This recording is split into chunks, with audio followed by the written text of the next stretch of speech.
1991-yil 31-avgust kuni Toshkentda yangragan bir necha so'z butun millat taqdiriga ta'sir etdi. O'zbekiston mustaqil davlat deb e'lon qilinsin. Men shu bugundan e'tiboran 1-sentyabrni Jumhuriyatimizda Mustaqillik kuni umumxalq bayrami deb e'lon qilishni taklif qilaman.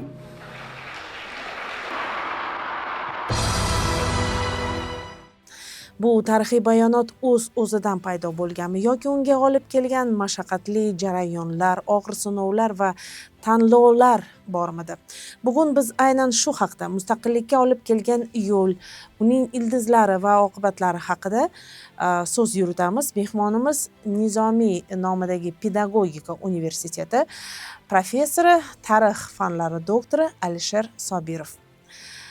Alisher aka, assalomu alaykum, xush kelibsiz.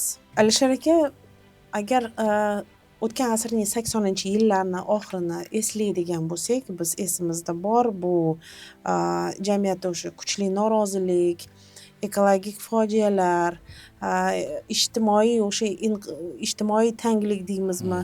Shu hammasini eslaymiz biz. Bu siz fikringizcha shu mustaqillikka ham olib kelishga yo odamlarni xalqni ongini uyg'otishga bir sabab bo'lganmi shu narsa? Manzuraxon, bilasizmi, men olim sifatida, tarixchi sifatida shu masalaga bir qarab gaplashmoqchi edim siz bilan. Chunki oxirgi yillari juda ko'p 91-yil to'g'risida, 80-yillarda oxirlarida umuman shu bo'lgan ijtimoiy iqtisodiy inqiroz bo'yicha juda ko'p gapiriladi. Lekin meni fikrim bo'yicha ko'pincha bu yerda ko'p emotsiya sifatida gaplashadi-da. Buni shoshilmasdan, obyektiv sifatida bir ko'rib chiqish kerak deb o'ylayman men. Buni qanday ko'rishimiz kerak? Birinchidan biz umuman undan oldinroq yillarga qarashimiz kerak. Sovet davri. Bu juda murakkab davr. Oddiy davr emas. Buning ichida ijobiy tomonlari ham bor, juda ko'p salbiy tomonlari ham bor. Umuman Sovet davri, Sovet hukumati o'zini siyosatida baribir oxirida shu narsaga olib kelish kerak edi. Inqirozga va nihoyat bu davlatning yo'q bo'lishiga. Buni chetdan turib kimdir yo'q qilgan, yo'q. Eng asosiy sabab o'zi ichidan bo'lgan. Ichidan bu narsa chirib, ichidan o'zi tugallangan edi. 80-yillarda oxirida bu juda yakkol ko'rsatilgan edi. Men esimda bor, o'sha yillari men Toshkentda O'zbekiston Fanlar akademiyasi tarix institutida tarix sotsiologik bo'lim, tadqiqotlar bo'limini mudiri bo'lib ishlardim. Rahbari bo'lib ishlardim. Bu yangi tadqiqot edi. Umuman esimda bor, 85-yildan keyin mana qayta qurish boshlandi, aprel plenumidan keyin ko'p narsaga e'tibor berishni boshladi. Shu bilan sotsiologiyaga ham e'tibor berishni boshlashgan edi. Oldin umuman sotsiologiya bu bir taqiqlangan narsa edi Sovet davrida. Keyin sotsiologik tadqiqotlar boshlandi, sotsiologik markazlar boshlandi. Men 87-yili esimda bor, rahbariyat chaqirib shu bir yangi bo'lim ochaylik, tarix sotsiologik tadqiqotlar. Butun dunyoda bor, bizda yo'q deb shuni boshlagandik. Hali qo'limizda katta uslub ham yo'q edi, tajriba ham yo'q edi, yosh hammamiz, lekin qiziqib boshlagandik. Mana shu paytda biz sotsiologik tadqiqotlar olib bordik. Toshkentda, viloyatlarda bu 80-yillarda oxirlari. Bugungi kun, ya'ni o'sha kunda davrini o'rganmoqchi bo'ldik. Nima bo'lyapti? Odamlarning ongi qanday o'zgaryapti? Va aniq sotsiologik dalillar bilan biz qandaydir tahlil qilishni boshlagandik. Bu tahlil bir narsani ko'rsatdi. Haqiqatan ham Sovet davrini, Sovet davlatini ijobiy tomoni, siyosatning ijobiy tomoni bo'lsa ham oxirgi yilga shunday olib keldiki, bu inqiroz umuman hamma tomonlama hayotni yomonlashtirib qo'ydi. Oddiy odamlar. Odamlar hech kimga ishonmay qo'yishdi. Partiyaga ishonmay qo'yishdi. U paytda kommunistik partiya qanaqadir bir alohida tashkilotga aylanib qoldi. O'zini magazinlari, o'zini do'konlari, o'zini haligi spets nima deydi-ku, produkti, ruschasiga aytgandek, odamlar bu eshikdan kirsa, ularga boshqa eshikdan berilardi, defitsitlik tovarlar pastdan skladdan berilardi. Bu hamma bilinar, hamma bilardi buni, hamma ko'rardi bu narsani. Bu birinchidan. Ikkinchidan, O'zbekiston umuman haligi sirvoy bazaga aylangan edi-da. Bu hech qanaqa sanoat rivojlanmasdi, faqat biz nimani paxta. Asosan paxta. Bitta paxta emas, bu yerda gaz, neft, nima, hamma narsa beriladi. Hamma narsa berilardi-da. Evaziga tayyor mahsulot kelardi. 2 barobar narxi katta O'zingizni xom ashyoyingizdan kelgan mahsulot. kelardi shu narsa. Bu ham bilinardi odamlarni hayotiga, ularning hayot darajasiga. Keyin paxta yakkaxonligi. Men o'zi institut bitirib, bir necha yil maktabda, qishloq maktabda dars berganman tarixda. Asosan biz umrimiz dalada o'tar edi. Biz faqat qishda o'qitardik xolos. Bu albatta odamlarning ongiga ta'sir qilardi bu narsa. Universitetlar ham paxta o'vishiga chiqardi. Universitetlarda ham, institutlar ham paxtaga chiqishardi. Qishloq maktablari umuman dalada paxtadan keyin yagona degan narsasi bo'lar edi, boshqa narsa butun shu dala edi-da. Faqat paxta va paxta bo'lardi bu yerda. Bu ham juda katta ta'sir qilgan edi va juda katta norozilikka olib kelishni boshlagan edi. Bu hamma narsa tomonlama. Nihoyat 89-yil Farg'ona fojiasi. Men o'zim o'sha yerlikman. Men o'z ko'zimdan o'tgan bu narsa. Bu juda ham Xudo ko'rsatmasin, bu juda yomon narsa bo'lgan edi. Juda yomon. Bu ikkita xalqning o'rtasida bo'lgan nizo olib kelgan edi bu narsaga. Bu ham eskitdan bu nizo to'planib shu bitta portlaganda, bu hech kim bunga qaramagan, e'tibor bermagan. O'sha paytda biz shu Farg'ona voqeadan keyin biz Farg'onaga kelib tag'in tadqiqotlar olib bordik. Odamlardan fikrini bildik. Nimaga bu, qanday bu paydo bo'ldi bu yerda? Bu narsaga. Ko'pi hayron, ko'pi yo'q bu kimdir tayyorlagan deydi. Ko'pi bo'lsa asosan bu iqtisodiy masalalarga keldi. Bu inqiroz bo'ldi. Bu narsa juda shuning uchun bu nimaga olib keldi? Katta bir fojiaga olib keldi deyishgan. Bu butun O'zbekiston turib tursin, butun Markaziy Osiyo hududi turib tursin, butun Sovet davlati bo'yicha boshlandi bu narsa. Va bu yerda respublikalarning ichida qandaydir sentrobejniy sila deydi, markazdan uzoqroq qilishga harakat qilishni boshladi. Asosan Pribaltika. Baltiq bo'yi o'zi eskitdan o'zi shunaqa edi, u o'zi 40-yili Sovet davlatiga kirgan edi, birinchi olib kirishgan edi, to'g'risini aytsak, bu yerda, lekin ularda esidan chiqqan yo'q edi bu narsa. Keyin ko'pchilik ular baribir g'arbga qarashlik edi. Shular chiqishni boshladi. Bizni O'zbekistonda boshladi. Men ko'zim oldida bu narsa o'tgan. Birlik va erk tashkilotlari bekordan bekor paydo bo'lgan yo'q. Bular hammasi mana shu sabab bo'yicha paydo bo'ldi. Buning ichida bizni ziyolilarimiz katta rol o'ynadi. Chunki ziyoli odam bu mehnati miyasida, u ko'p narsani ko'radi, yuragidan o'tkazadi va ko'p narsani tushunadi. Ekspert nima bo'lsa ham. Yozuvchi bo'ladimi, olim bo'ladimi, u ekspert, chunki u tahlil qilishni biladi. Ma'lumotni olib, tahlil qilib, xulosa chiqarishni biladi. Va albatta ular birinchi o'rinda bo'lishdi. Mana bu mitinglar, boshqalar o'sha paytda rahbariyat ham qandaydir tushunar edi. Lekin markazning kuchini ham bilishar edi qanaqaligini. Shuning uchun o'sha paytda mana birinchi prezidentimiz Islom Karimov hozir u to'g'risida juda ko'p gapirishadi. Salbiy tomon, ijobiy tomon, lekin aytib qo'ymoqchimanki, meni fikrim bo'yicha men u odamdan shaxsan hech narsa olganim yo'qman. Oddiy odamga nima, lekin ko'p ko'rganman televizorda, ko'chada u paytlari yurar edi, ko'zi gaplashib yurardi. O'sha yillarda boshlarida, 90-yillar boshlarida. U odam nima bo'lsa ham saqlab qoldi O'zbekistonda. Uni tan olish kerak. Uni tan olish kerak. Har qanaqasiga. Juda ham qattiq qo'llik odam edi, jo'ski deyshadi ruschasiga. Ha, to'g'ri. Lekin boshqacha bo'la olmasdi. Bu paytda boshqacha iloji ham yo'q edi hamda. Bu yerda haligi tepada bo'lgan ichidagi nizolar. Bu yerda ommaning ichida nizolar. Hamma narsa bitta tashqaridaglar qarab turishdi.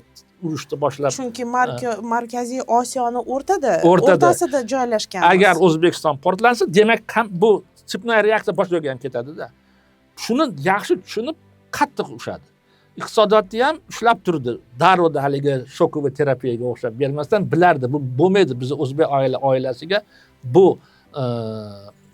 o'tish boshqa iqtisodiy jarayonga o'tish bu qiyin, bu mumkin emas.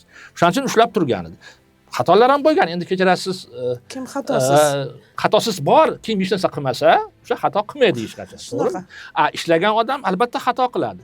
Lekin eng asosiy narsa xato qilish emas deb o'ylayman. Eng asosiy narsa xatoni o'z vaqtida bilib, uni tuzatishdir. Balki o'sha paytda 80-yillarda oxirlarida bu sal ko'payib ketgandir, o'rganib ketgandir biz bu xatolarga, keyin yoki qo'rqib qolgandir bitta narsadan, biz nafaqat u boshqalar ham bu juda cho'zilishni boshladi bu shunaqa bir jarayon. Lekin 91-yilga kelib o'sha tayyor bo'ldi odamlar. Biz baribir mustaqillikka erishishimiz kerak edi. Mana ko'pchilik aytadiki, mustaqillikni bizga kimdir sovg'a qilib berdi. Men olim sifatida, tarixchi sifatida va o'sha yillardagi bo'lgan voqealarni o'z ko'zim bilan ko'rgan odam sifatida aytmoqchimanki, yo'q, bu noto'g'ri. Mustaqillikni juda hech kim sovg'a ham qilib bera olmaydi. Birinchidan sovg'a ham qila olmaydi. Buni xalq o'zi hal qilish kerak. Ikkinchidan, agar biz tarixiy ilmimizga bunday qarasak, bu yo'lda juda ko'p biz ota-bobolarimiz ko'pdan beri o'ylagan, havas qilgan, qurbon bo'lgan. Qurbon bo'lgan. Jadidlarda olaylik, mana jadidlarda aytaylik, bu bitta misol xolos, boshqa ko'p misollarda olib kelsak ham bo'ladi bu narsaga. O'zbek ziyoyilarining ichida baribir Sovet davrida juda ko'p narsa o'ziga yaxshi olgan bo'lsa ham, katta lavozimda ishlagan bo'lsa ham, men og'zaki tarix bo'yicha ish olib boraman, xotiralar orqali va shuning uchun ko'p ma'lumotga egaman bu yerda. Baribir ular ichida shu mustaqillikka erishishga harakat qilishadi. O'zligimiz degan ma'no. O'zligimiz ma'nosida. Minbarda boshqa narsa gapirilsa ham. Shunga nima bo'ldi? Ya'ni jamiyat tayyor bo'lib keldi 91-yilga. Jamiyatni ongi shunda shu yilga qaragan 91-yilga to'g'ri kelganda jamiyatni ongi shakllanib bo'lgan demoqchisiz. Yo'q, ong hech qachon oxirigacha shakllanib bo'lmaydi. U shakllanib yuradi. Jarayon tugataveradi. Lekin bu davrga уже ruschasiga понимание deydi. Ya'ni mustaqillik bugun kerakligini tushunishdi. Ko'pchilik. Ayrimlarga bu narsa tasodifan bo'ldi yoki kutilmagan hodisa bo'ldi. Bu ham to'g'ri. Bunaqa odamlarni ham biz bo'lgan, biz gaplashganmiz, kutishmaganda. Oxirigacha ishongan baribir shu vaqt kelib bu davlat arg'amchini uzun tashab qo'ydi, sekin-sekin tortib oladi deb o'ylab yurishgan. Tushunishmaganki, bu davlat gap arg'amchida emas. Bu iqtisodiy negizi уже yo'q bo'ldi bu davlat. Albatta bu davlat yo'qolib, umuman imperiyalar tarixda, men tarix sifatida aytmoqchiman, imperiyalar hech qachon abadiy yashamaydi. Vaqti kelib ular tugaydi. Bu ham imperiya, bir tomondan gapirsak, bu ham imperiyaga o'xshagan narsa edi bu Sovet davrida. Yana bitta bir endi hozirgi kunda bir tarixiy teoriya deymizmi, yuribdiki, sobiq ittifoq o'sha Sovet SSSR imperiyasi o'zidan emas, buni shu Reagan paytida haligi antisovetska programma degan Reagan'da programmasi boshlangan. Aynan Gorbachev o'z vaqtida emas, shu kelib qolgan shu, lekin Reagan shu oldindan Sovet davrini ichidan buzilish programmasini tuzgan deb degan teoriya bir bor. Shunga nima deysiz? Bu bor teoriya. Bu to'g'ri aytdingiz. Meni shaxsiy fikrim, men bunga qo'shilmayman. Haqiqatan ham G'arb Sovet davlatiga qarshi dushman bo'lgan. Hozir qanday Rossiyaga dushman bo'lsa, o'sha paytda shunaqa edi. Hozir hech narsa yangilik yo'q, hamma narsa qaytyapti. Bunga qarasak. Hamma narsa shu bo'lgan narsa sekin-sekin qaytyapti. Shunaqa dushman edi, chunki mafkura, tarqib, sotsialistik tarqib G'arbga to'g'ri kelmas. Albatta kurash olib borar edi, iloji boricha. Va bunga Sovet davlati o'zini mudofaa qilishga majbur edi. Bu ham tushunarli. Sovet davlatini yo'qotish uchun ochiq urush ochalmasdi, chunki bilar edi, bu hech narsa ochiq urush bilan hech narsa qila olmaydi. Unda Amerika va boshqa g'arb mamlakatlari, asosan shu NATO bo'yicha, ular gonka вооружений deydi ruschasiga, bu qurollanish, bu musobaqa boshlashdida va bu musobaqani Sovet davlati eplolmadi. Ya'ni iqtisodiy inqirozga uchradi. Katta pul kerak edi, juda katta qurolga. Shu narsa bo'ldi. Bundan tashqari neft, gaz nimalar tushib ketdi pastga va boshqa shular hammasi olib keldiki, bu davlat sekin-sekin yo'qolishga harakat qildi. Lekin asosiy sabab bu emas. Asosiy sabab ichkarida. Ichki sabablar. Xalqlar, Sovet davlatida yashagan xalqlar bunaqa o'zi yashashmasdi. Ular imkoniyati yo'q edi, ular xohlamasdi shunday yashashni. Bu meni ham bir fikrim bor, men ham tarixchi bir sifatida, menimcha baribir juda katta rolda shu korrupsiya o'ynadi. Shu Sovet davrining o'zi o'sha kommunistik partiya deymiz, kattalarining ichidagi har bitta o'sha respublika deymiz, Sovet ittifoqining har bir respublikasida ham tepada o'tirganlar ham juda bir katta korrupsion tizim deymizmi, mexanizm deymizmi, shu bois menimcha baribir bu ham rol o'ynagan. Nima deb o'ylaysiz? O'ylagan, albatta. Men bu to'g'risida ham gapirdim-ku. 90-yillarga kelganda kommunistik partiyani olamizmi yo tepada turgan elitani olamizmi? Partiyaviy, siyosiy elitani olamiz. Bular уже ichidan yemirilib ketishni boshlashgan. Ichidan boshlangan. O'zini farzandlarini chet davlatga yuborishni boshlashdi. O'sha yerda pullarni tiklashni boshlashdi. Moskvada, boshqa joyda ko'pchiligi mana o'zbek ishida paxta ishini boshlashdi-ku, lekin korrupsiyani topishi ildizi Kremlga borish yaqinlashib qolganda tarixni to'xtatib qo'yishdi. Bu ham tushunarli narsa. Shuning uchun bu narsa bor edi. Bu ham katta rol o'ynadi. Lekin tag'in takrorlayapman. Asosiy sabab bu iqtisodiy, ijtimoiy inqiroz bo'ldi. Ijtimoiy inqiroz va iqtisodiy inqiroz bu siyosatning noto'g'riligidan. Farg'ona fojiasi bilan ekologik shu fojiani Orolda ham olaylik. 80-yil oxirida bu Orol deymizmi, suv tanqizligi deymizmi, yaqqol chiqdi-da muammolari. Bu nima sabab? Shu tushunib turibmiz, o'sha siz olib keldingiz hamma narsani shunga. Lekin ekologik o'sha inqiroz bilan shu Farg'ona fojiasi bo'lmasligi mumkinmidi? Biz tarixchilar juda yoqtirmaymiz, haligi nima desam bo'lar ekan. Agar degan so'zda. Agar degan, ana bo'lmasa bunday qanday ketar edi? Agar ruslar bizni bosib olmaganda biz qanday bo'lar edik? Kimdir biz umuman hech narsa bo'lmasdik, kimdir biz aksincha katta davlat bo'ladi degan narsalarni biz uncha professional ravishda ishlayotgan tarixchilar bu narsa bilan ishlashmaydi. Shuning uchun siz deyishim qiyin. Boshqa narsa demoqchiman. Birinchidan, ekologik fojia bu butun dunyo uchun fojia. Bitta O'zbekiston yoki bitta Sovet davlati uchun emas. Butun dunyoda. Bugun ham shu. Iqlim o'zgarish bu juda ham yomon. Yaqinda bizni tojikistonlik nimalarimiz, hamkasbalarimiz bu bo'yicha chiqishdi. U yerda tog'larda muzliklar erib ketyapti. Bu degani suv tanqizligi boshlanyapti. O'sha boshlanib bo'ldi. Bu erta indin umuman yo'q bo'lishi mumkin. Buni tojikistonliklar ko'pdan beri, bu ekspertlar ko'pdan beri aytishadi bu narsani. Qanday to'xtatish kerak? Misol uchun suv yo'q. Kam. Juda kam. Kam. Respublikalar shu Amudaryoda O'zbekiston, Qozog'iston, bag'i tepadagi Qirg'iziston, Tojikiston ularga suv kerak. Bag'i Afg'oniston suv talab qilyapti. 100% huquqi bor. Chunki u Amudaryo oldida yashaydi. To'g'rimi? Demak, suv kamayyapti. Bu obyektiv masala, bu boshlangan. Bu eskidan, bu 70-yillarda boshlangan bu ekologik butun dunyo bo'yicha. Lekin eng avj olgani bizda bo'ldi. Tag'in o'sha siyosatda, tag'in o'sha paxtani yakkaxonligi, paxta ko'p suv so'raydi. Qoraqalpog'istonda ko'proq guruch ekishni boshlashdi, bu ham juda katta suv oladi. Ya'ni qandaydir bir qarab bu yerda mana Isroilni biz hozir juda ko'p tanqid qilamiz, lekin ular juda ham o'zini siyosatini juda nima olib borishadi. Savodli olib borishadi. Mana ularning texnologiyalari mana shunga qaralgan, suv kamligiga, boshqasiga. Shular texnologiyani biz olishni boshladik hozir. Lekin baribir bu fojia ro'y berar edi. Boshqa gap, agar bunga biz tayyor bo'lganimizda, o'z paytida, balki sal yumshoqroq o'tarmidi deb o'ylayapman. Bu ekologiyani olsak. Endi Farg'onadagi fojia.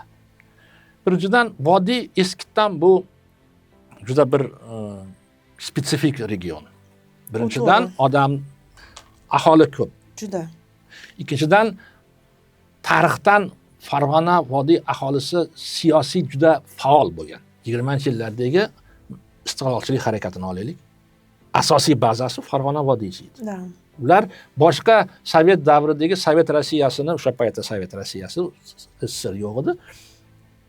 Boshqa yerlarida, Sibir, uzoq sharqda grajdanlar urushi tugagan bo'lsa, bu yerda hali tugagan yo'q edi. Bu 30-yillarda oxirigacha olib borildi bu urushlar. Juda ayrim paytlarda boshlanib va tugalib. Ya'ni siyosiy tomondan juda faol edi. Undan tashqari yer tanqisligi, yer kam. Yer kam, odam ko'p. Odam ko'p. Tug'ilish katta. Suv kam. Sanoat rivojlangan yo'q. Qishloq xo'jaligida o'zini mana ekologik aytgan, shu bilan birga ekologik fojialar ko'p. Albatta bu yerda nizo olib keladi. Ko'pincha kimdir bu yerda aybdor bo'lib chiqadi. Farg'onada boshqa millatga mansub odamlar aybdor bo'lib qoldi. Chunki nimaga? Ular bizga o'xshagan emas. Ular yaxshi joyda ishlashadi, ular ko'proq oladi, biz bo'lsak bo'ldi. Bitta Farg'ona emas, o'sha voqealarni oling. U yerda ham shu narsa. U yerda ham shu narsa. Biz o'shtaylar, biz bu yerda mahalliy aholi, biz bu boshqa aholi bizdan qaragan yaxshi yashaydi. Urushlar, janjallar, yoqib yuborish, o'ldirib yuborish va hokazo. Bu hammasi iqtisodiyotga taqin olib keladi. Shu bilan birga siyosiy qandaydir harakatlar ham qilingan bo'lishi mumkin. Men nimaga bu savolni berdimki, bugungi kunda misol uchun o'sha rossiyalik bir tarixchilar deymizmi, bugungi kunda ko'p aytishadiki, Orol o'sha ekologik fojiaga, Orol tragediyasi deymiz ruschada, unga biz aybdor emasmiz. Paxtaga ketmagan u narsa. U shu paxta emas, o'zi har yili Orol bir ketib 100 yilda yana to'ladi degan bir teoriyani ham chiqarishyapti. Shunga men so'radimki, albatta bilamiz, hamma o'zini oqlashga urinadi. Menimcha shu tarafdan bular o'zini oqlab nima deydi, o'zini emas, o'zidan oldingi shu rahbariyatni oqlashga urinadimi, shuni tushunmadim. O'shaning uchun sizni tarixiy fikringizni so'radim. Qaysidir fojiaga hech qaysi xalqning aybi bo'lmaydi. Ekologik fojiaga, Orol fojiasiga qarasak, ekologik bu katta bir inqiroz, bu katta muammo. Bu yerda bitta xalq, rus xalqi bo'ladimi, o'zbek xalqi, qoraqalpoq xalqi bor, buni aybi yo'q bu yerda. Xalqda qanaqa aybi bo'lishi mumkin? Siyosatda konkret davlatning konkret siyosati aybdor bo'lishi mumkin. Xalq mumkin bo'lmaydi. Bu bir. Ikkinchidan, haqiqatan ham Orol tarixda yo'qolib, tag'in paydo bo'lgan. Lekin oxirgi mana bu bizni o'zimizni asrlarimizni olsak, bu yerda ko'proq insonning aybi bo'ldi. Birinchidan odam ko'payyapti, aholi ko'payyapti. Qishloq xo'jaligini rivojlanishga harakat qilinyapti. Ko'proq suv kerak bo'lib qolyapti bu yerda. Shu bilan birga paxta, guruch va boshqa narsalar ekilyapti. Tahlil qilinmasdan qancha kerak bizga, qancha bizning kuchimiz yetadi, qilinmasdan iloji bo'lsa ko'proq chiqaraylik, ko'proq xirmonga topshiraylik, o'sha hisobotni beraylik, tepaga orden bilan medalimizni olaylik va hokazo. Bag'i nima bo'ladi, ertaga hech kimni bu qiziqtirmagan. Shuning uchun mana bu fojiaga bu yerda aybdor hamma deb o'ylayman. 40 yoshdan keyin aminokislotalar nima uchun muhim? Gap shundaki, 40 yoshdan so'ng inson organizmida tabiiy o'zgarishlar yuz beradi. Modda almashuvi sekinlashadi, energiya zaxiralari kamayadi, mushak massasi qisqaradi, kollagen ishlab chiqarilishi kamayishi kuzatiladi. Bu jarayonlar tanadagi ozuqa moddalariga, jumladan aminokislotalarga bo'lgan ehtiyojni oshiradi. Hatto to'g'ri ovqatlanishning o'zi yetarli bo'lmasligi mumkin. Shu bois aminokislotalarni qabul qilishni tavsiya qilaman. Nima uchun aynan Everbom? Tarkibida organizm uchun muhim bo'lgan 13 ta almashadigan aminokislotalar mavjud. Echki suti asosida tayyorlangan bo'lib, oson hazm bo'ladi va laktoza saqlamaydi. Bu mahsulot faol hayot tarzini yaxshi ko'rgan insonlar uchun, shuningdek, jismoniy mashqlardan so'ng organizm tiklashda yordam beruvchi vosita sifatida qo'llaniladi. Kundalik ratsionga bor yo'g'i 1 sashe Everbom qo'shish orqali tanangiz tiklanish jarayonida yordam oladi, ong ravshanligini saqlashingizga ko'maklashadi, hayotiy resursingizni muvozanatga ulashga yordam beradi. Koreya Respublikasining Everbom brendining O'zbekistondagi rasmiy distribyutori Saya Health Trade kompaniyasi. Ruschada mana nasionalniy territorialniy razmejevание deymiz. Shu Sovet davrida Qo'qonlik xonligi bo'lgan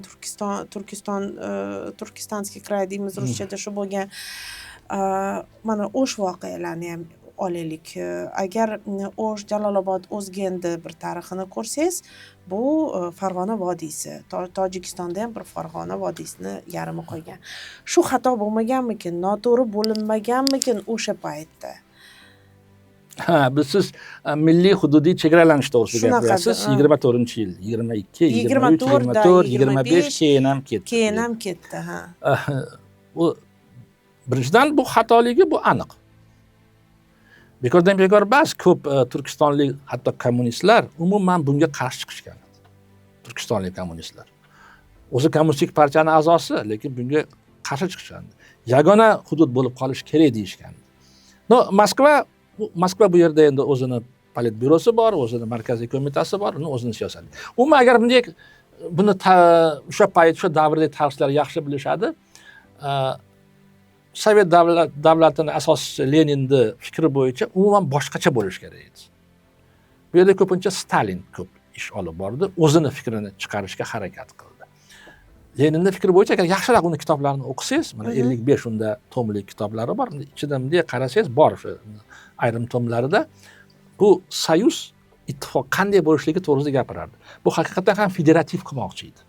Har bir shu soyuzga o'z xohishi bilan kirgan respublika chiqish huquqi bilan qo'yilgan edi. Bu Leninning fikri edi. Lekin u paytda Lenin уже ta'sir qilolmasdi. Kasal edi, yotardi. Uni o'rniga boshqasi olib borgan. Bu yerda Stalinning fikri ustun bo'ldi. Federativ bas, unitar davlat. To'g'ri, ittifoq, lekin unitar. Hamma narsa bitta markazga bo'ysunadi. Hech qanaqa chiqish va boshqa yo'q. Byudjet bitta tomondan. Davlat byudjeti va boshqa bitta tomondan. Qonunlar bitta tomondan. Respublikalar bir-biriga o'xshamagan bo'lsa ham, o'ziga spetsifik bo'lsa ham bittadan chiqadi. Mana bu bo'lgan. Keyin o'zi Lenin o'zi aytganida, ruschasiga shunday deyiladi, надо просмотреть границы, разделить их на Узбекию, Turkmenию и Kirgiziya, yanglishmasam. Kirgiziya deb, Qirg'iz deb ularda Qozog'istonda u paytda aytishadi. Birinchi o'rinda O'zbekiya deb aytilgan edi. Va ularni, lekin o'shanda ham aytganki, ularga chegara, milliy chegara qilib qo'yish kerak, bir-birini o'zini davlati borligi bo'lish kerak bu yerda deb aytgan edi. Shuni asos qilib komissiya, o'sha Lenindan keyin komissiya juda chuqur ishni olib bordi.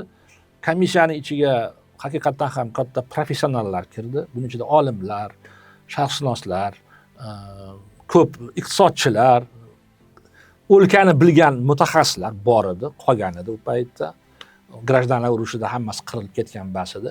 Bularni o'rganib, ular chegaralashni boshlashdi. Milliy hudud chegaralash. O'shanda ham haligi haqiqatan bir tojiklarda bitta so'z bor, taporniy razdelение deydi. O'shalik boltaga o'xshab, mana bu sanaga, mana bu sanaga, mana bu sanaga qilib, uncha-muncha ichiga kirmasdan kartada chizib berishdi.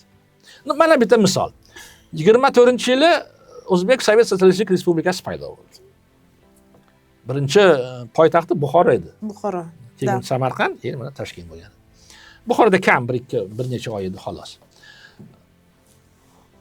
Tojikiston Respublikasi avtonom sifatida O'zbekiston tarkibida edi. Keyin 29-yili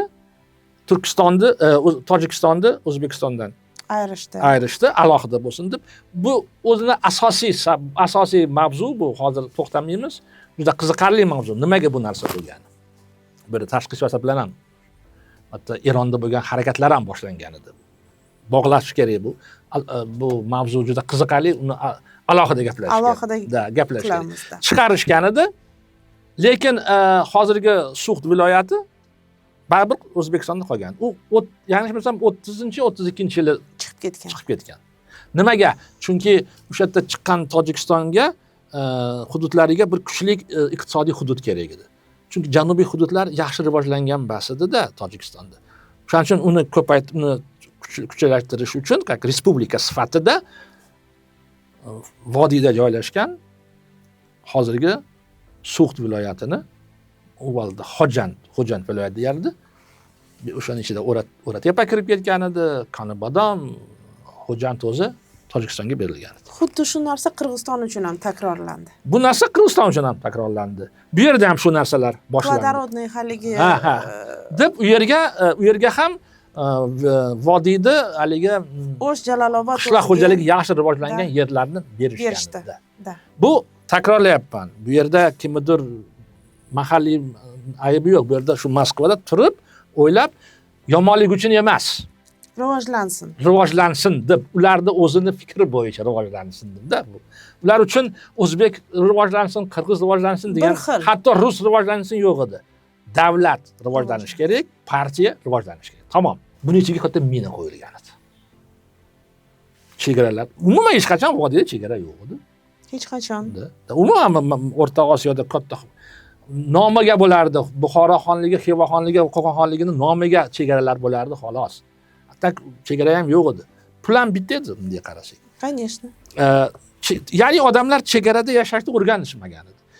Sovet davrida ayrim yillarda bu o'tib ketdi. Qandaydir u ham chegara nomiga edi, o'tardik, kirardik. Yana biz Farg'onadan agar Damogani bo'lsak, Shahmardonga boradigan bo'lsak, qarang, Vodil O'zbekiston, Bag'i Qadamjoy Qirg'iziston, keyin Shohimardon yana O'zbekiston. Undan keyin tog'li yerlar u Qirg'iziston. Mana shunaqa bo'lardi-da, qo'yilgandi bu. Anklav deydi bu ichida. Anklav bu jiddiy narsa, bu kelajakda nizoga olib keladigan narsa. O'shaning uchun bunga e'tibor berish kerak edi. Berilmagan, ketgan. Va vodiyda, bitta vodiyda 3 ta respublika o'rtasida bo'lib qo'yishgan edi. Tojikistonga, O'zbekistonga, Qirg'izistonga. Bitta vodiyni o'zini. Vodiyda o'zini deyapman. Bu yerda boshqa hududlarda ham. Xorazmda bir ayrim shaharlari, mana Kunya-Urganch Turkmanistonga o'tgan. Hatto Kunya-Urganch bu kechirasiz, Qo'qon-Urganch bu qadimgi Xorazm shohlarining poytaxti bo'lgan. Bunday qarasak, u yerga o'tgan edi. Ayrim qanaqadir yerlar O'zbekistonga berilgan edi va xullas mana shunaqa qilinganida bu yerda. Tarixan o'rganib ham chiqilmagan-da bu narsa. Chuqur o'rganilmagan, meni fikrim bo'yicha. Juda chuqur o'rgan. Hech tushunishmaganki, bu yerda aholi, mahalliy aholi chegarada yashamagan hech qachon. Ular bitta bo'lib yashagan. Chunki hamma uchun bular musulmon edi. San qirg'iz, san o'zbek, qozoq kamdan kam ishlatilar edi. O'sha davrlarda bu revolyutsiyadan oldin deyapman, 19-asr. Sredniy Aziyada. Yo'q, ular bir-birini musulmon deyishadi. Yo san musulmon, yo musulmon bas. Tamom, farq bitta edi. Keyinchalik ajratishni boshlashdi. Bu tomon ham Abdulla Qodiriyni o'qing, bu yerda hammasi yaxshi. Bu yerda yo'q so'z. Hatto o'zbek degan so'z ham uchramaysiz kitoblarida. Hammasi musulmon yoki musulmon bas. Buni endi tepada o'tirgan Moskvada uni chuqur buni spesifikani tushunmaganda, undan tashqari sinfiy yondashuv. Bizda yo hammasi Sovet davriga kommunistlar, tarafdorlar yoki bizga kontrrevolyutsiya dushman. Tamom, boshqa hech qanaqa narsa yo'q ularda. Mana shu tomonlarga olib borilgan. Nihoyat bu juda haligi nizolar qo'yilgan edi va vaqti kelganda ular portlashni boshlashdi. Nafaqat O'zbekiston, Qirg'iziston, Tojikiston o'rtasida. Qozog'istonda dunganlar, qozoqlar u yerda qandaydir qanaqa nizolar keldi. Rossiyani o'zida Kavkazda qanaqa nizolar boshlandi bu yerda. Keyin mana shu 90-yillarda, undan oldin 90-yil dastlabki yillarida bu narsa olib kelgan edi shu narsaga. Endi ko'p aytadi, buni Sovet hukumatı tasodifan bas, shuni ko'zlab qilib qo'ygan nizoni. Yo'q, men bunga nima boshqacha qarayman bu yerda. Uzoqqa qaramagan bo'lishi mumkin. Qaramagan. Uzoqda o'ylamasdan, uzoqda qaramasdan qilgan bo'lishi mumkin. Va noprofessional sifatida bu ish qilingan. Meni fikrim bo'yicha. Balki men adashayotganman. Partiya uchun ko'p nima deydi, o'sha puli kelsin, bu davlat rivojlansa, partiya rivojlanadi, sentr o'sha markaz rivojlanadi degan bir xayol bilan qilgan bo'lishi ham mumkin. Shu xayolda. Keyin sizlar ko'p narsani o'ylamanglar. Hamma narsani sizlarga biz beramiz. Paxtani yetkazib bering, men misol keltiryapman. Bag'ini, kiyim-kechagingiz, ovqatingizni biz o'zimiz to'g'rilab beramiz. Shunaqa deb, bu uchun sizlar uchun bu katta bir nozik ne'mat endi deb o'ylashardi-da bu narsaga. Tushunishmasdiki, bu vaqti kelganda bu katta nizoga olib keladi bu narsa. Olib keldi ham. Mana 90-yillarda biz mana qarangda, biz tag'in agar mustaqillik to'g'risida gapirsak, mana bu narsa tag'in o'sha paytlardan sekin shu g'oya kelyapti-da odamlarning ichida. Unga ko'p misol, hech kim haqiqatan ham bizga buni sovg'a qilib bergani yo'q bu narsani. Mana qarang, agar biz avgustda 31-avgustda biz mustaqillikni e'lon qildikmi, dekabrda 4 oydan keyin biz referendum o'tkazdik. Mustaqillik ma'qul keladimi, yo'qmi? Bitta savol qo'yildi xolos. Kerakmi, yo'qmi? Ma'qulmi, yo'qmi? Endi xalqni aldash qiyin, u hamma narsani tushunadi. Tем более ozgina vaqt bo'lsa ham o'tdi, hammasi tushunib ko'rdi. Agar referendumda 94% qatnashadiganlar qatnashgan bo'lsa, 94% O'zbekiston hududida. Ularda ichidan demak 98%, agar 94 ni 100% qilsak, 98% bu ma'qul deb ijobiy javob berishdi. Endi 98% adashmagandir. To'g'rimi? Agar ma'qul bo'lmaganda ma'qul emas deb yozishardi deb o'ylayman men u paytda. U paytda hali demokratiya tomonda yaxshi boshlangan. Esimda bor. Televideniyada muxolifat partiyalarida nimalari bo'lar edi, ko'rsatuvlari bo'lar edi. Mana Erk o'zini gazetasi bor edi, o'zini televizion ko'rsatuvi bor edi. Ochiqma-ochiq nima keyin boshlandi. Bu ham alohida bitta mavzu. Nimaga bu narsa boshlangan? Senzura. Senzura nimaga boshlangan bu alohida. U paytda bor edi. Ya'ni odamlar bizni mana O'zbekiston hududida yashagan aholi o'zi ongi tushungandi bu narsaga. Va bu narsaga olib kelgan. Ayrim odamlarga bu qandaydir bilinmaydigan narsa bo'lib qoldi. Esimda bor, bizni prezidentimiz o'zim ko'zim bilan ko'rganman, televideniyada men 31-avgustda mustaqil e'lon qilaman deganda hammasi jim o'tirgan bunga qarab. Tushunish yetib bormadi-da. Meni fikrim hammaga yetib bormagan. Nimaga sizlar indamasangiz, hammasi keyin hali nimani boshlashdi, aplodisment deydilar. Tushunishmagan ko'pchilik. Aholi, oddiy aholi u zalda o'tirgan emas, oddiy aholi qishloqdagi, shahardagi ular juda yaxshi o'z vaqtida. Endi shuni katta farqi bor-da, o'sha zalda o'tirganlar bilan aholini ham juda katta farqi bor. Zaldagi o'tirganlar endi qanaqa bo'ladi degan ma'no bilan anglamagan bo'lishi mumkin. Biz nima qilamiz? Men nima qilaman? Shu men qayerga boraman? Men qayerga boraman? Endi meni bu yo'g'ani taqdirim nima bo'ladi? Aholi bo'lsa, biz o'sha yana ham jazitlarni eslasak, boshqa bir nechta tarixdagi o'sha inson deymizmi, eslasak, bilamizmi, aholi menimcha bir nima deydi, chuqur nafas olib bir svoboda deymiz-ku. Shuni menimcha anglab yetib borgan bo'lsa kerak. O'shaning uchun ham o'sha siz aytganingizdek 98% ma'qul deb qo'l qo'ygan shunda referendumda. Agar mustaqillikda birinchi yillarini oladigan bo'lsak, eng bir sizni fikringiz bo'yicha eng yaxshi yutug'imiz va eng nima deymiz, qaysi xatolarimizni bir nimaga keltirgan bo'lardingiz? Qaysi xatolarni biz qilmagan bo'lishimiz ham mumkin edi? Shaxsiy, subyektiv meni fikrim. Inson sifatida o'sha yillarda o'zim yashab ko'rganman, olim sifatida. Endi meni fikrim bo'yicha yutug'imiz biz mustaqil fikrlashni boshladik. Narsaga o'rgandik va eng asosiy bundan qo'rqmadik. Qo'rquv orqada qoldi. Shu mustaqillikda biz uchun bo'lgan eng yutug'i biz qo'rquvni sekin yo'qotdik. Mustaqil fikrlashni bor. Hatto keyinchalik ham siyosat sal boshqacha olib borganda ham baribir shu mustaqil fikrlash qoldi bizda. Hali siz aytgandek senzura, televideniyada, ro'znomalarda senzura boshlandi. Juda esimda bor bu narsa. Lekin baribir odamlarning ichida, ko'chada, kechirasman choyxonada mustaqil fikrlash bo'ldi, hech narsadan qo'rqmasdan gapirish bo'ldi. Bunga hukumat ham indamay qo'yardi. Endi asosiy unga boshqa joyda gapirmasa bo'ldi shekilli deb o'ylayman. Bu meni fikrim bo'yicha asosiy bizning yutug'imiz. Men bu yerda baland parvoz gaplarni gapirmayman, biz endi mustaqil bo'ldik, o'zimizga xon, o'zimizga yo'q. Hech qachon birinchidan 100% mustaqil odam bo'lmaydi, davlatdan mustaqil yo'q. Hech qaysi davlat. Katta davlat inson tug'ilgandan beri mustaqillikda konsep bo'la olmaydi. Bo'lmaydi, oxirigacha bo'lmaydi, bu aniq, lekin mustaqil siyosat olib borish bizning qo'limizda bo'ldi. Xato qilsak, o'zimizning xatoyimiz bo'ldi. Boshqa endi hech kim tepada yo'q, ana boshqa shahar, boshqa markaz, boshqa xalq deya olmaymiz. Hammamiz o'zimizning qo'limizda. Xato qilsak, biz o'zimiz xato qilyapmiz. Bu ham bitta biz uchun yutuq deb o'ylayman. Endi xatolardan ko'rsak, biz shu 90-yillarda buni ko'pincha xalq emas, rahbariyat tomonidan urushga, janjalga olib kelmaslik degan to'g'ri fikrda juda ham biz haligi nima desam bo'lar ekan,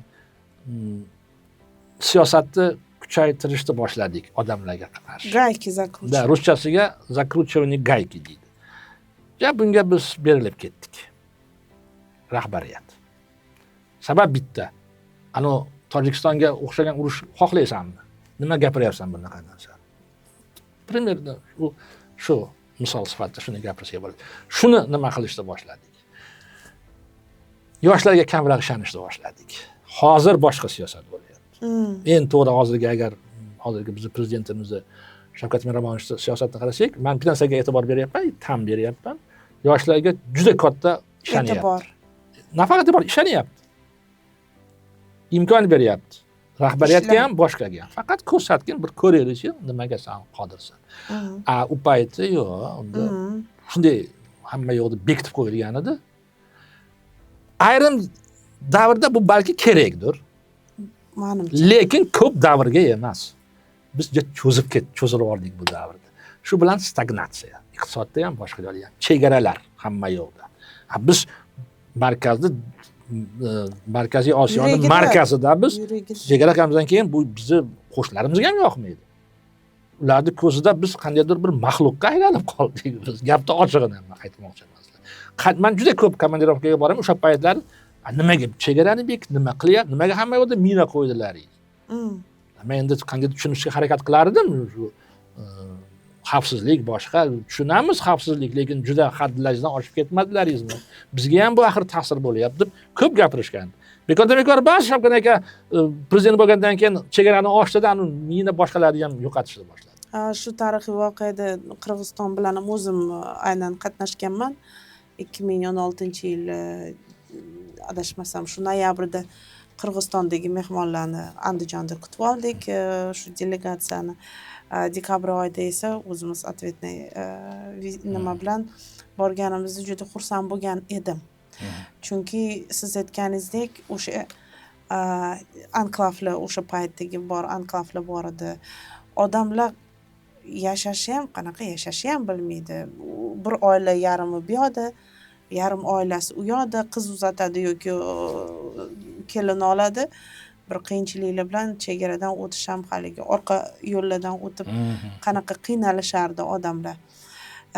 Bugun yana bitta bir siz endi anaqangizga qo'shmoqchi bo'lgan narsam nafaqat o'sha chegaralarni ochishi, balkim o'sha qo'shni Qirg'iziston bilan shu anklavlarni ham joylar anaqasini statusini nima deymiz, оформление legitimizatsiya qilishga. Men qo'shilaman. Bu bilasizmi, umuman tarixiy voqeada mana Samarqandda Markaziy Osiyo ES bilan Yevropa ittifoqi bilan forumdan oldin, sammitdan oldin juda tarixiy voqea bo'ldi. Farg'ona vodiysida tarixda birinchi marta Xo'jandda 3 ta davlat rahbari, Qirg'iziston, Tojikiston, O'zbekiston o'tirib konkret mana bu endi oddiy gapirganda mana bu saniki, mana bu baniki, mana bu hech kimniki emas. Stik degan narsa bor-da chegarada. Shu stikni o'sha yerga bitta haykal ham qo'yib qo'yishadi shekilli, men bilmayman shu bo'yicha. Men nimaga tarixiy deyapman men? Juda ko'p meni o'rtoqlarim, xorijiy o'rtoqlarim, Rossiyadan, Amerikadan, mana Indiana universitetida men dars berganman. Ko'pi menga aytishadiki, sizlarda baribir inqiroz boshlanadi, nizo boshlanadi va u vodiydan boshlanadi. deb shunaqa prognoz berishardi va buni isbotlab berishardi menga. Ja, chiroyli qilib. Mana marhamat javob. Boshqa davlat, siz tushunyapsiz, men to'g'ri gapiryapman, boshqa davlat bilan hozir o'lgudek bir-birini qirib tashlayapti. Tag'in bitta xalq ular. Da. Bitta xalq. Bitta xalq. Mana biz o'zbeklar, tojiklar bitta xalq deymiz, ular undan ham yaqin.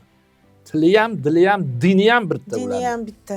Endi hozir dinida ham nizo chiqdi. Dinida ham nizo chiqib, hozir bir-birini shunaqa dushman qilib, qarang. Hech kim kutmagan bu narsani.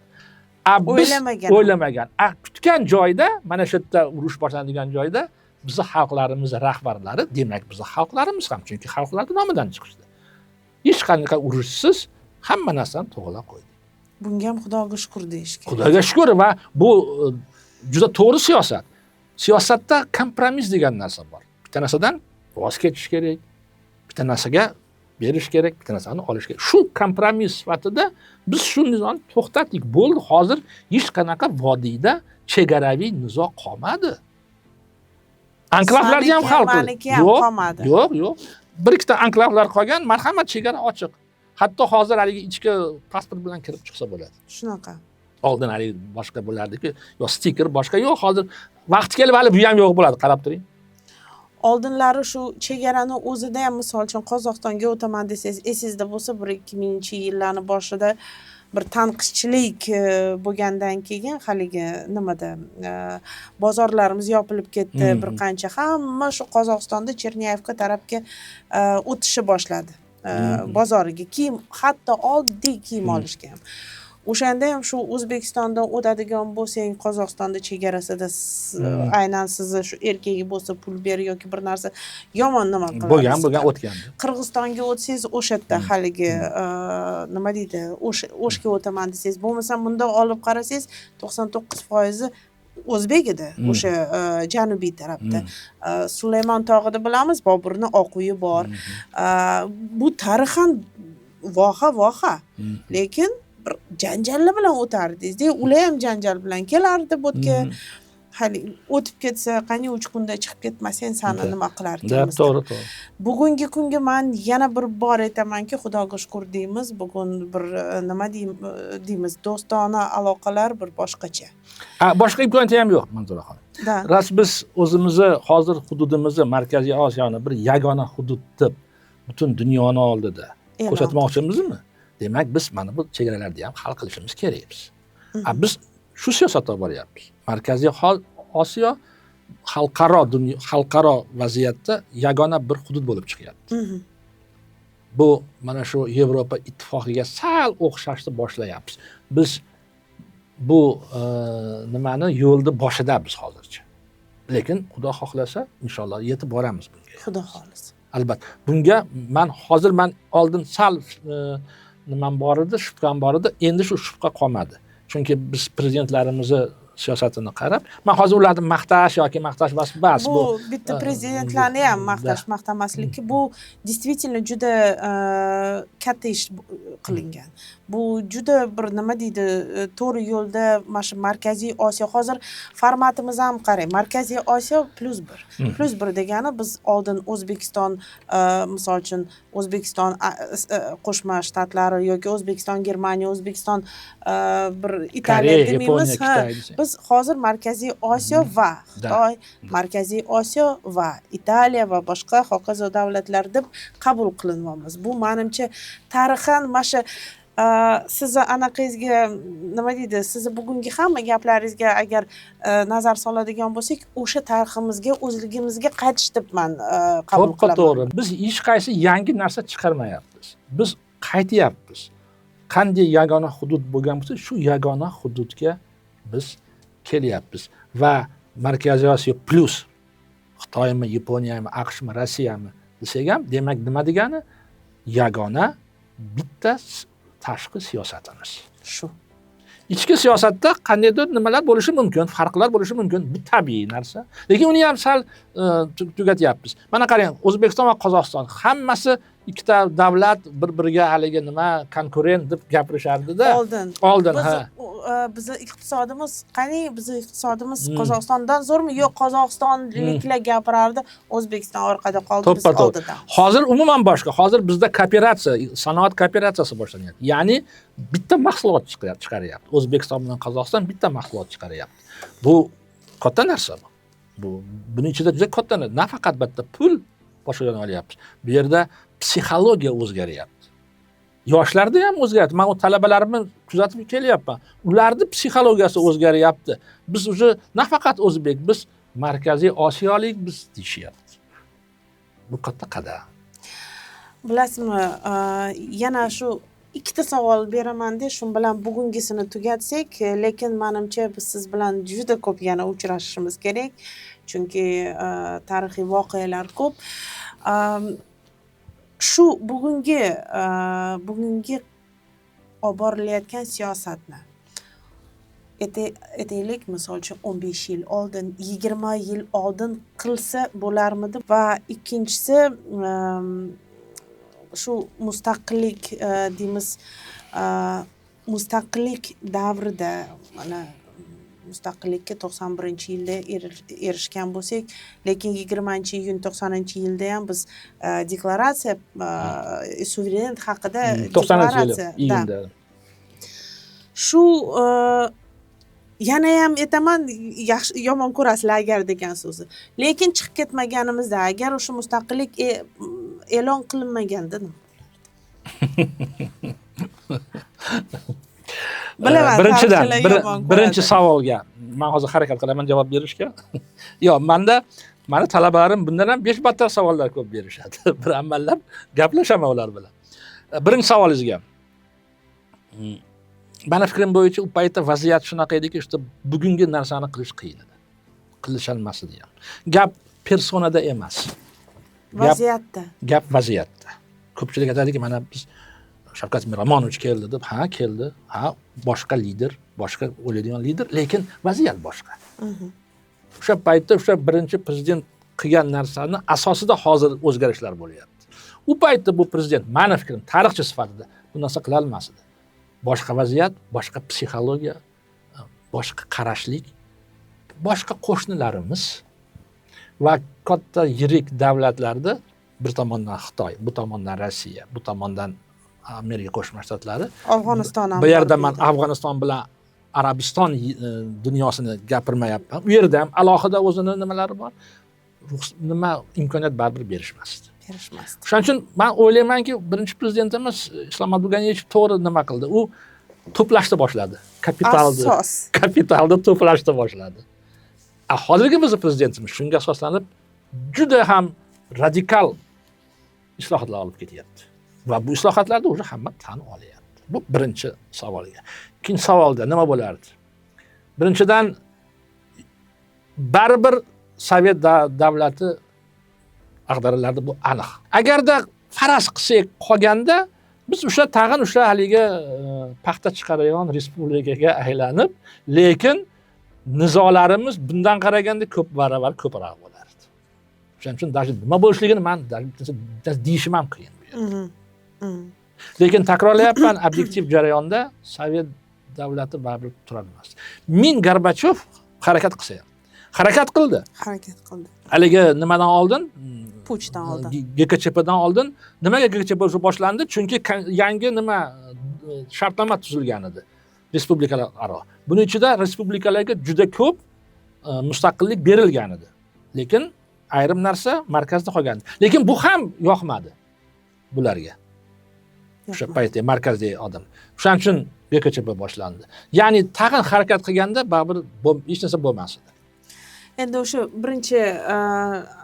birinchi fikringizga qo'shilganda men ham aytamanki, действительно birinchi prezident shu siyosatiga ular yo'l bermasdi ham eslaymizki, nafaqat 90-yilgacha, 2000-yilda ham qancha fojiamiz bo'ldi. Toshkent shu 99-yil 16-fevralni eslasak, keyin ham mana o'sh bilan Qirg'iziston yoki Andijondagi bo'lgan voqealarni eslasak ham, bular menimcha hammasi shunga olib kelganki, что oldin aytganimizdek закручивание гаек-da, o'sha жесткий siyosatga.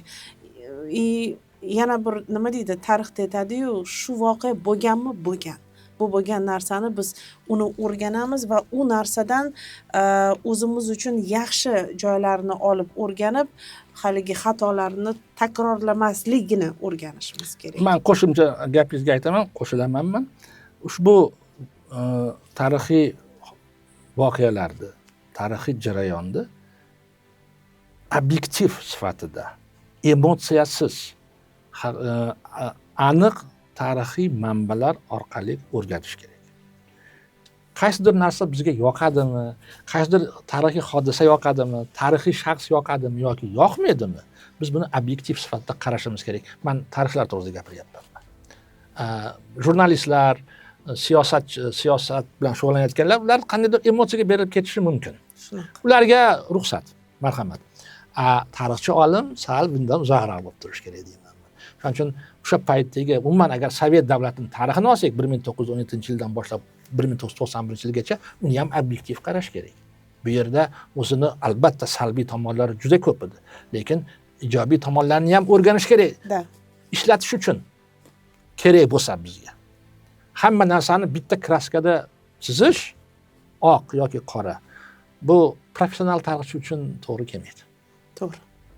O'sha aytganimizdek, biz xatolarni takrorlamaslikda o'rganishimiz kerak va yaxshi joylari albatta bo'lgan. Yaxshi o'sha paytda tug'ilganmiz, o'sha paytda o'sganmiz, yaxshi joylari juda ko'p bo'lgan. Va bu bizni nima deydi, baribir shu tariximiz, biz tariximizdan bu bo'lmagan, unaqa narsa bo'lmagan deya olmaymiz. Lekin bir paytlari shu faqatgina shu qora yomon ham deya olmaymiz. Chunki agar bu bo'lmaganda boshqacha bo'lishi mumkin edi. O'shanga menimcha biz yana bir uchrashishimiz kerak.